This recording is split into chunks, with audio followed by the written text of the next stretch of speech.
जय श्री गणेश। सकट चौथ की हार्दिक शुभकामनाएं सभी माताओं को। आइए कथा प्रारंभ करते हैं। एक सेठ और सेठानी थे। उनके एक बेटा और बहू थे। बहू सबको भोजन कराने के बाद ही स्वयं भोजन ग्रहण करती थी। एक पड़ोसन में ऐसी महिला थी जो हर रोज बहू से पूछती, आज क्या बनाया है, आज क्या बनाया है। बहू कहती, हमेशा ठंडा बासी। एक दिन उसके पति ऐसा सुनकर विचार किया कि आज तो पकवान बनाया जाए, फिर देखते हैं कि मेरी पत्नी क्या कहती है। उसने तरह तरह के पकवान बनाए गणेश चतुर्थी के दिन और घर के सभी एक साथ बैठकर भोजन किया। आज भी पड़ोसन आ गई और पूछने लगी, बहू आज क्या बनाया है, आज तो त्योहार है। बहू उसी प्रकार कहने लगी, ठंडा बासी। सेठ के लड़के ने सोचा, हो ना हो इसमें कोई बात अवश्य है जिससे कि मेरी पत्नी ऐसा कहती है। उसने पत्नी से पूछा, तुम रोज ठंडा बासी खाया करती हो क्या?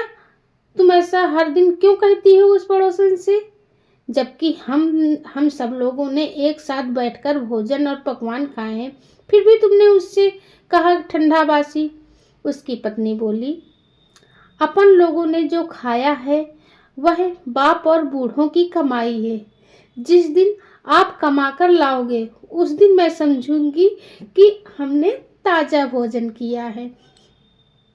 अब एक दिन लड़के ने माँ से कहा, मैं एक बड़े शहर में कमाई करने जा रहा हूँ। माँ बोली, बेटा अपने पास तो बहुत सारा धन है, जीवन भर खाने पीने के लिए हो जाएगा, तुम क्या करोगे परदेश में जाके।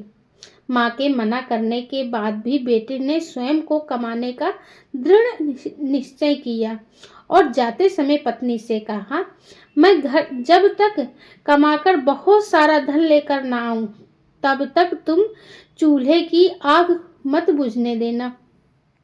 एक दिन चूल्हे की आग बुझ गई तो वह मन ही मन घबराने लगी, कहीं मेरे पति पर कोई संकट तो नहीं आ पड़ा। जल्दी से पड़ोस से आग लाकर चूल्हे में रख दी। ऐसा विचार करके पड़ोस में गई। वहां पड़ोसन और चौथ माता का व्रत और पूजन कर रही थी। पड़ोसन ने कहा, थोड़ी देर में आकर ले जाना। बहू ने पड़ोसन से पूछा, आप यह व्रत क्यों करती हैं, इससे क्या मिलता है? पड़ोसन ने कहा, चौथ माता के व्रत को करने से अन्न लक्ष्मी मिले और अपनी मनोकामना पूरी होती है। जब बहू भी चौथ माता का व्रत करने लगी, दीवार पर चौथ माता बनाई। उस दिन घी गुड़ का चूरमा बनाकर रात्रि को चंद्रमा को अर्घ्य देकर भोजन करती। ऐसा करते करते बहुत दिन हो गए। चौथ माता ने उस बहू के पति को सपना दिया कि साहूकार का बेटा तू जागे कि सोवे, तेरी पत्नी बहुत याद करती है, घर जाकर उसकी चिंता मिटा दे। तू दुकान खोलकर कंकु केसर का पगलिया बना के बैठ जाना, आज तेरा हिसाब किताब चुकता हो जाएगा। तब तो चौथ माता ने जैसा कहा वैसा ही हुआ।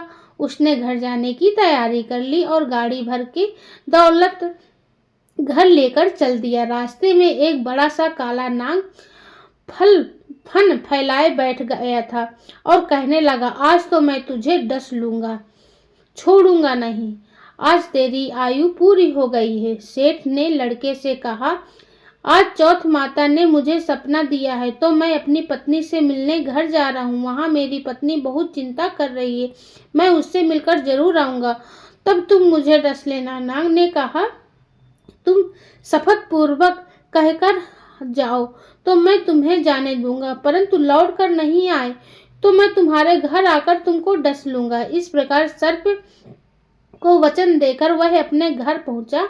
वहां सभी ने हंसी खुशी से मिली और भोजन करके उदास होकर बैठ गया। उसकी पत्नी ने उदासी का कारण पूछा तो पति ने काले नाग वाली बात बताते हुए कहा, यदि मैं उसके पास नहीं जाऊंगा तो वह घर आकर ही मुझे डस लेगा।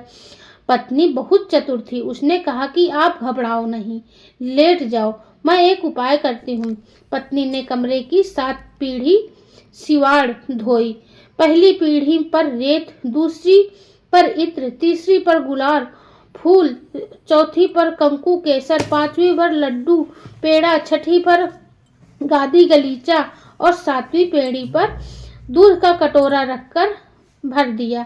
इस प्रकार वह 7 पीढ़ी सजाकर बैठ गई। आधी रात होते ही नांग आकर पेड़ी चढ़ने लगा।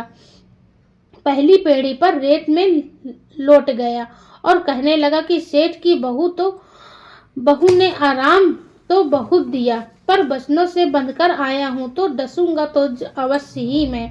इस प्रकार 7 पीढ़ियां पर नांग आराम करता हुआ और कहता हुआ कि डसूंगा जरूर कमरे में जाने वाला ही था कि चौथ माता ने विचार किया कि मैं इसे नहीं बचाऊंगी तो संसार में धर्म कर्म और व्रत पूजन कौन मानेगा। अब तो गणेश जी, चंद्रमा जी और चौथ माता ने उसे बचाने का विचार किया। चंद्रमा ने उजाला किया, चौथ माता ढाल बनी और गणेश जी ने तलवार निकाल कर नांग को मार दिया। अब बहू भी बहुत थकी हारी थी तो वो दिन उगा तो लोग बेटे से मिलने आए, परंतु बेटा और बहू उठे ही नहीं। बहुत देर तक सोने लगे तो माँ उनको उठाने के लिए आई और 7 पीढ़ियों को देखकर वह बहुत घबराई और बेटा बहू को आवाज लगाई। बेटा बहू उठे तो देखा कि एक ढाल तलवार नांग मरा पड़ा हुआ था। बेटा बहू ने सोचा कि आज तो धर्म कर्म ही आड़े आए, जो भगवान गणेश और चौथ माता ने अपनी रक्षा की है। हे चौथ माता, आपने जैसे सेठ के बेटे बहू की रक्षा की है, वैसी सबकी रक्षा कीजिए माता। बोलो चौथ। दोस्तों, आपको कहानी कैसी लगी कृपया कमेंट में ज़रूर बताएं। जय श्री गणेश, जय सकट माता की।